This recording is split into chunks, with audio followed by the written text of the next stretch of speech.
Friends, this is Aradhana Singh. Study range में आप सभी का स्वागत है। स्टार्ट करते हैं आज की ईवीएस की क्लास। अगर अभी तक आपने हमारे चैनल को सब्सक्राइब नहीं किया है तो सब्सक्राइब भी कर लीजिएगा और बेल आइकन भी प्रेस कर लीजिएगा।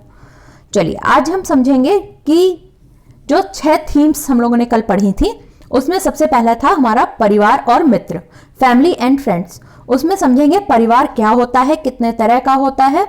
चलिए स्टार्ट करते हैं। परिवार शब्द अंग्रेजी शब्द फैमिली का हिंदी रूपांतरण है और ये जो फैमिली शब्द है वो कहां से आया है? वो है लैटिन शब्द से निकला है। लैटिन शब्द फैमुलस से। इसका मतलब होता है अ ग्रुप, एक समूह, जिसमें कि आते हैं माता पिता और उनके बच्चे। साधारण लैंग्वेज में, साधारण वर्ड्स में, शब्दों में विवाहित जोड़े को ही परिवार माना जाता है, परिवार की संज्ञा दी जाती है। समाजशास्त्री क्या मानते हैं? समाजशास्त्री मानते हैं कि परिवार में पति पत्नी और बच्चे होना अनिवार्य है। जब परिवार में पति पत्नी और बच्चे होंगे तभी वो कहलाएगा कि वो परिवार है, ऐसा कहते हैं समाजशास्त्री हमारे।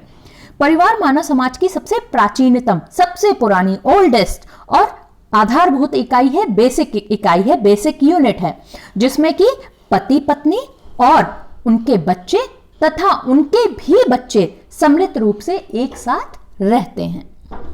इसमें विवाह और दत्तक प्रथा, गोद लेने द्वारा परिवार की स्वीकृति प्राप्त व्यक्ति भी शामिल होते हैं। अब देखिए, जैसे ऐसा नहीं है कि जो बच्चे यहाँ पैदा हुए वही आएंगे। अब विवाह के बाद जो ब्राइड होती है वो भी परिवार में ही आती है, या फिर आपने किसी को गोद ले लिया तो वो भी परिवार का सदस्य होता है। बस कंडीशन वहां ये है कि परिवार की स्वीकृति, एक्सेप्टेंस होनी चाहिए उस परिवार के सदस्य के लिए, वो चाहे विवाह करके आया हो या फिर गोद लेके आया हो। विवाह किया गया मतलब एक्सेप्टेंस है, परिवार की है, परिवार के सदस्य सारे चाहते हैं, स्वीकृति है उनकी, तभी वो विवाह हुआ। दूसरी चीज, गोद लिया गया, जब परिवार के सदस्यों की स्वीकृति है तभी उस बच्चे को गोद लिया गया या किसी सदस्य को गोद लिया गया। तो परिवार में सदस्यों की एंट्री एक तो जन्म लेके होती है और दूसरी गोद लेके होती है, और एक और वे है विवाह करके। चलिए, यह सामाजिक जीवन की निरंतरता, कॉन्टिन्यूटी, एकता, यूनिटी एवं डेवलपमेंट मीन्स विकास के लिए आवश्यक तत्व प्रकार्य है। अधिकांश पारंपरिक समाज में परिवार सामाजिक, सांस्कृतिक, धार्मिक, आर्थिक एवं राजनीतिक गतिविधियों एवं संगठनों की इकाई रही है। समाज में परिवार क्या करता है? सामाजिक मतलब सोशल, कल्चरल, सांस्कृतिक, धार्मिक, रिलीजियस, इकोनॉमिक, आर्थिक एवं पॉलिटिकल एक्टिविटीज और राजनीतिक गतिविधियों और जो ऑर्गेनाइजेशन है उसकी ये बेसिक यूनिट रहा है, यूनिट है। आधुनिक समाज में परिवार प्राथमिक रूप से संतानोत्पत्ति, सामाजिकरण एवं भावनात्मक संतोष की व्यवस्था से संबंधित कार्य करता है। फ्रेंड्स, जो मॉडर्न सोसाइटी है उसमें बेसिक लेवल पर, प्राइमरी लेवल पर संतानोत्पत्ति के लिए चाइल्ड प्रॉपर्टी और सोशलाइजेशन मतलब सामाजिकरण और भावनात्मक स्टेज के लिए ये जो वर्क करता है वो यूनिट, इसकी भी ये एक प्राइमरी यूनिट है। परिवार ही समाज में संतानोत्पत्ति, सामाजिकरण, भावनात्मक, सांस्कृतिक, धार्मिक, इन सारी चीजों के लिए जरूरी होता है क्या? परिवार। फ्रेंड्स, मैकाइवर एवं पेज क्या कहते हैं कि परिवार क्या होता है? उन्होंने क्या परिभाषा दी है? परिवार पर्याप्त निश्चित यौन संबंध द्वारा परिभाषित एक ऐसा समूह है जो बच्चों के जनन और पालन पोषण की उचित व्यवस्था करता है। परिवार क्या है? एक प्रॉपर ग्रुप डिफाइंड है by sufficiently fixed sex that is proper system for child bearing and nurturing. बाद में मैकाइवर क्या बताते हैं आपको? कहते हैं कि परिवार के 2 कार्य होते हैं। उन्होंने परिवार के कार्यों को 2 भागों में डिवाइड किया है। वो क्या क्या है? आवश्यक और अनावश्यक।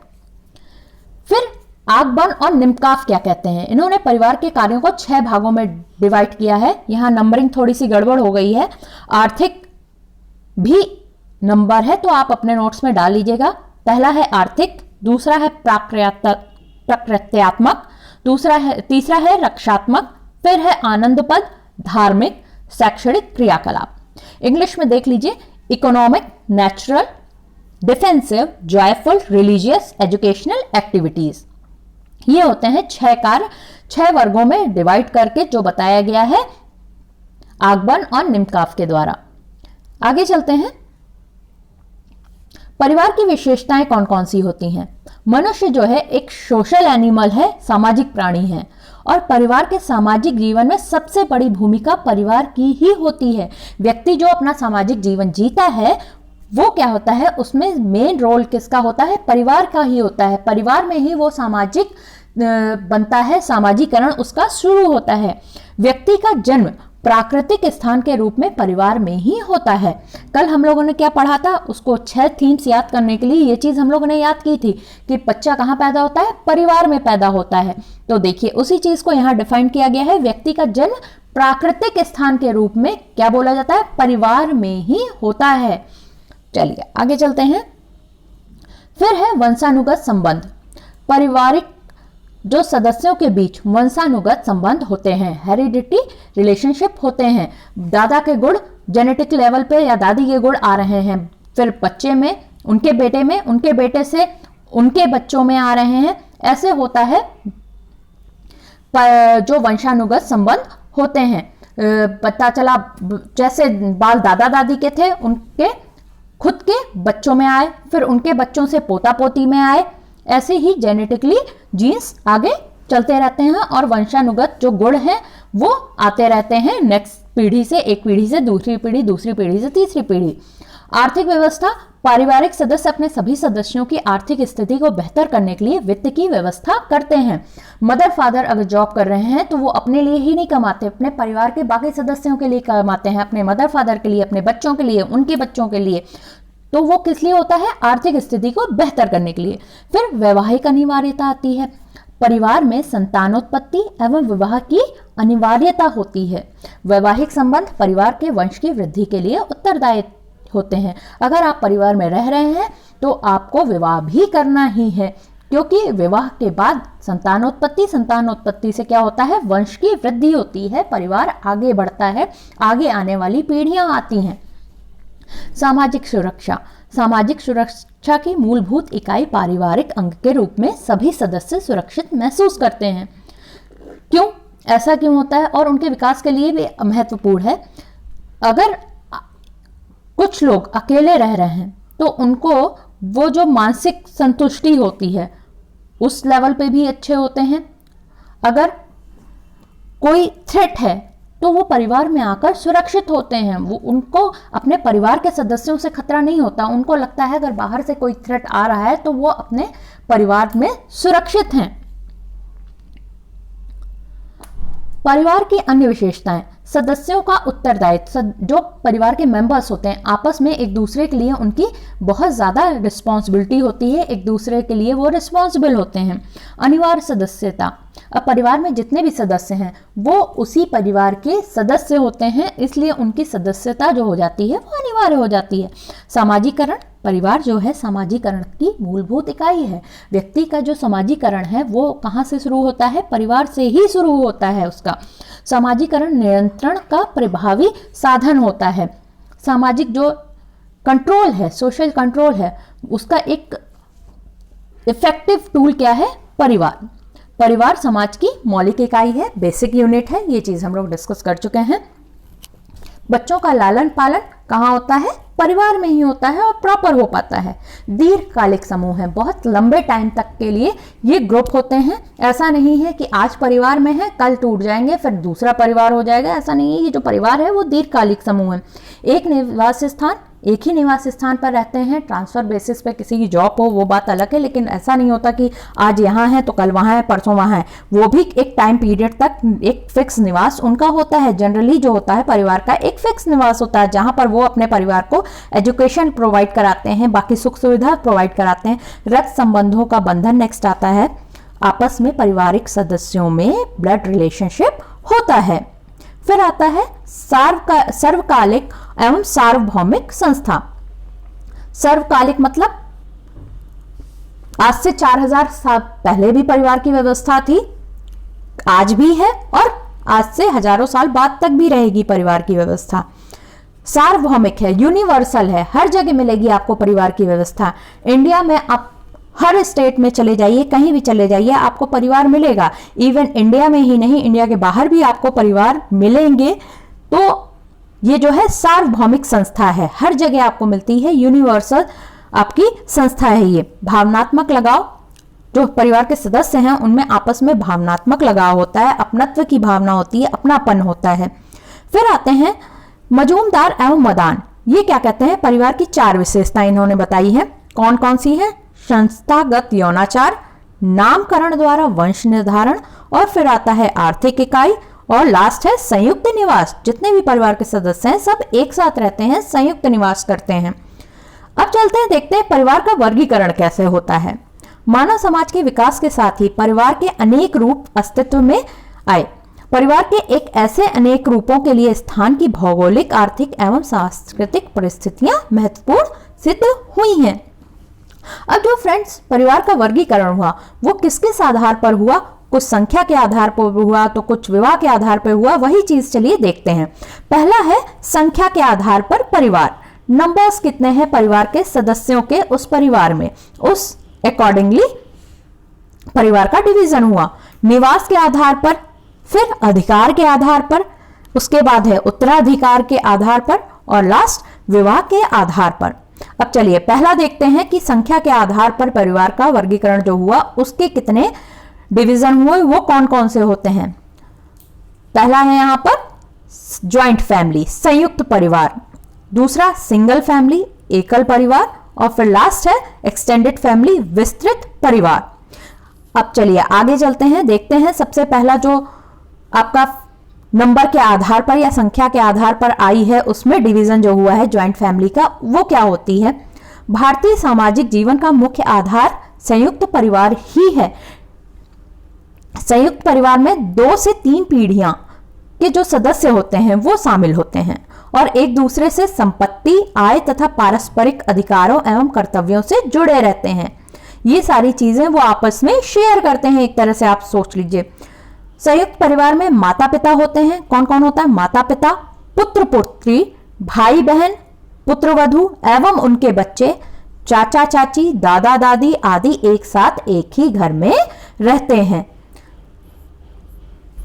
कैरेक्टरिस्टिक्स क्या है फ्रेंड्स? एक तो इसका आकार बहुत बड़ा होता है। जब दादा दादी, उनके बच्चे, चाचा चाची, उनके बच्चे, सारी बहुएं, ये सब ज्यादा रहेंगे तो क्या होगा? इसका आकार बड़ा होता है। सिंपल सी चीज है। सदस्यों का एक दूसरे के प्रति असीमित उत्तरदायित्व होता है। बहुत ज्यादा रिस्पॉन्सिबिलिटी, अनलिमिटेड रिस्पॉन्सिबिलिटी होती है। हर एक चीज का, सुख सुविधा का, दुख सुख का, हर चीज का ध्यान रखना पड़ता है ज्वाइंट फैमिली में। आप ज्वाइंट फैमिली में अपना अपना नहीं कर सकते कि मैंने खा लिया, मेरा पेट भर गया। आपको दूसरे का भी ध्यान रखना है। सर्वाधिक आयु वाला व्यक्ति परिवार का मुखिया होता है। अब इसमें क्या होता है? जो सबसे बड़ा होता है वही परिवार का मुखिया होता है, हेड ऑफ द फैमिली होता है। संयुक्त परिवार में प्यार का दायरा बड़ा होता है। ऑब्वियस सी बात है, जब आपस में लोगों में परिवार है, फैमिली मेंबर्स में प्यार है, तभी वो परिवार है। अदरवाइज वो टूट के क्या हो जाती है? छोटी फैमिली हो जाएगी, न्यूक्लियर फैमिली हो जाएगी। तो संयुक्त परिवार में प्यार बहुत ज्यादा होता है लोगों में आपस में। बच्चों को सभी का लाड प्यार मिलता है। अब बच्चे क्या होते हैं इसमें, उनको चाचा चाची का भी प्यार मिलेगा, बुआ का भी मिलेगा, दादा दादी का भी मिलेगा, पेरेंट्स का तो मिलता ही है। तो उससे क्या होगा? जब इतना लाड प्यार मिलता है बच्चों को, तो बच्चों का जो मानसिक विकास है वो भी ज्यादा होता है, अच्छी तरीके से होता है कंपैरिजन अदर फैमिलीज। परिवार में बड़े बुजुर्ग होने की वजह से बच्चों में संस्कार जल्दी आ जाते हैं। अब जो बड़े बुजुर्ग होते हैं, उस घर के दादा दादी होंगे, तो वो क्या करेंगे, या ताऊ ताई होंगे, तो वो बच्चे को संस्कार डालेंगे, अच्छी चीजें सिखाएंगे। अब कुछ क्वेश्चंस देख लेते हैं।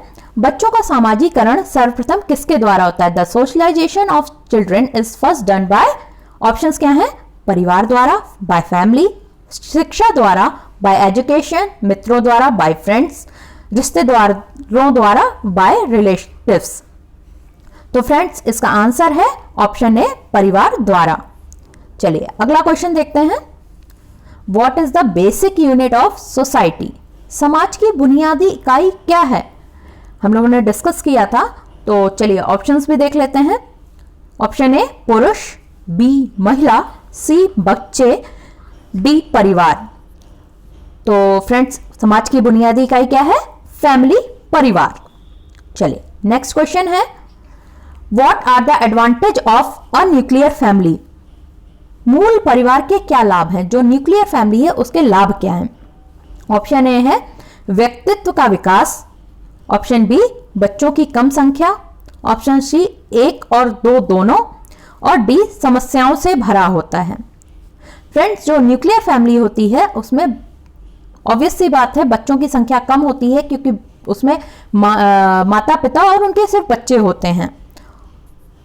तो इसका आंसर है ऑप्शन सी 1 और 2 दोनों, क्योंकि इसमें पर्सनालिटी का भी डेवलपमेंट होता है। नेक्स्ट आता है, what is needed to be a part of family? परिवार का हिस्सा बनने के लिए क्या आवश्यक है? ऑप्शन ए परिवार में जन्म, बी स्वीकृति, सी सामान्य कार्य संस्कृति, या डी उपरोक्त में से कोई नहीं। देखिए, परिवार का हिस्सा बनने के लिए सबसे ज्यादा जरूरी है वो है एक्सेप्टेंस, वो चाहे विवाह द्वारा हो या गोद लेके हो।